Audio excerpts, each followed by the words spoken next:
qu'il arrive et donc à reparler aux Français, à être audible, et c'est son principal défi, et c'est pas du tout gagné. Vous avez tout à fait raison. La question, c'est est-ce que cette conférence de presse va vraiment servir à quelque chose? Mais il a 3 objectifs: se représidentialiser, essayer de montrer qu'il va tenir jusqu'au bout du quinquennat et pas créer une situation de crise institutionnelle, et en quelque sorte protéger les institutions, même s'il est attaqué, même s'il n'est pas aimé, même s'il reçoit des tombereaux de critiques, d'injures sur la tête, eh bien, il tiendra, et il tiendra pour protéger les Français d'une crise institutionnelle. Ensuite, il faut qu'il soit audible, c'est-à-dire qu'il nous parle de choses qui nous concernent et qu'on ait l'impression qu'il peut faire quelque chose pour nous tous. C'est pas facile. Donc, il devrait parler de sujets de société, santé, transition énergétique, etc. Avoir un profil un peu moins économique, un peu moins techno, parce que c'est vrai qu'on a souvent des suites de chiffres sur le pacte de responsabilité. On ne comprend pas toujours tout. Et puis, pour finir, il faut qu'il parle à sa gauche quand même, parce que 2017, ça commence. Ça commence demain, avec le retour de Nicolas Sarkozy. Donc, que ce soit pour lui, s'il arrivait à se représenter, ou que ce soit pour le candidat de la gauche, quel qu'il soit, il faut commencer un peu à rassembler la gauche. Alors, Manuel Valls a essayé de le faire à l'Assemblée, mais c'est l'objectif. Claude Barthelone, ce matin, a dit il faut arriver à 23-25% au premier tour, sinon on est éliminé face à Marine Le Pen. Donc là, ça commence. C'est aussi ce marathon de 2017 qui commence un peu cette semaine. Ça veut dire, Joshua Hellel, qu'on n'est pas dans un simple exercice de com', qu'on est dans un moment politique important? Une conférence de presse présidentielle, c'est toujours un moment politique. À ceci près que c'est une conférence de presse. Donc, paradoxalement, s'adresser à la presse est évidemment important, fondamental, mais on ne s'adresse pas aux Français. Et c'est précisément ce qui manque aujourd'hui au quinquennat de François Hollande, c'est effectivement de refaire non seulement ce lien avec les Français, mais avec cette France des oubliés qui décroche, qui est hors des métropoles et qui était déjà en 2007 un enjeu électoral, qui l'était a fortiori en 2012 et qui le sera encore plus en 2017. Libération consacrait hier un dossier de 6 pages à ce sujet. Marine Le Pen, présidente du Front National, fait sa rentrée à Brachy, en Haute-Marne, pendant que les grands partis politiques font leur rentrée dans des stations balnéaires. Là aussi, il y a quelque chose de symbolique. Et la vraie question est de savoir ce que les Français peuvent attendre de cette conférence de presse. Alors, Ruud, vous le disiez, il y a 2 jours, il y a eu le discours de politique générale de Manuel Valls. Le lendemain, il y a eu cette annonce un peu surprise sur la première tranche des impôts. Il reste quoi à François Hollande? Il reste alors d'abord les questions internationales. Est-ce que ça va séduire les Français? Non, mais c'est pas la question. Là, sur les questions internationales, on n'est pas dans la séduction. On est dans la responsabilité. On est en guerre contre Daesh dans une coalition, et on a un président qui est chef des armées. Il doit nous expliquer où on va, ce qu'on va faire, pourquoi, comment, etc. On est en tension sur l'Ukraine avec le reste de l'Europe et la Russie. Bon, voilà, c'est pas une question de séduction là. C'est une question. Il est là. Il occupe ce terrain-là, et c'est normal. Et donc ça occupera justement une bonne partie de la conférence de presse.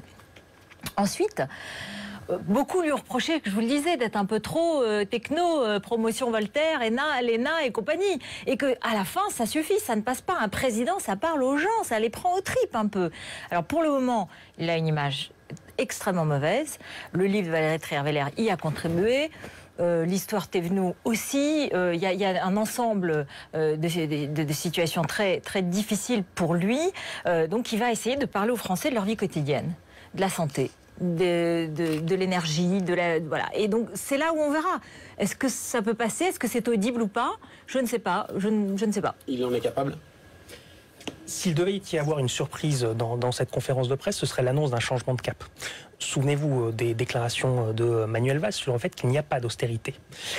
Là, on touche au point sensible, c'est-à-dire l'effectivité de la parole publique. Vous affirmez qu'il n'y a pas d'austérité et vous avez des Français qui, dans leur quotidien, la vivent. Donc, non seulement ça n'est pas audible, ça n'est pas compréhensible et c'est perçu tout simplement comme faux. Le fera-t-il? Évidemment non.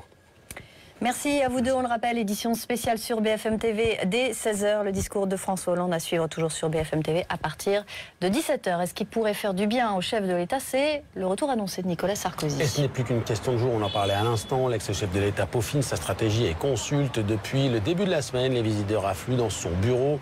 Alain Juppé, lui, attend une officialisation. Je n'ai pas encore entendu que M. Sarkozy se soit déclaré candidat aux primaires. Pour l'instant, on n'est pas en compétition puisque je ne suis pas candidat à la présidence de l'UMP et qui n'a pas dit qu'il était candidat aux primaires. Donc on verra. Et puis je m'exprimerai là-dessus quand il se sera lui-même exprimé. Je pense que c'est pour la fin de la semaine. Mais de toute façon, c'est une très bonne chose qui est une pluralité de candidatures à la présidence de l'UMP. Notre parti a besoin d'un nouvel élan. Le spectacle que nous avons donné au cours des 2 années précédentes était calamiteux. La rose anglaise ou le chardon écossais, l'Écosse choisit un destin pour ou contre l'indépendance. Vous le voyez sur ces images en direct, même si on ne voit pas grand-chose. Pour le moment, on vote depuis 8 heures ce matin dans les 5600 bureaux de vote.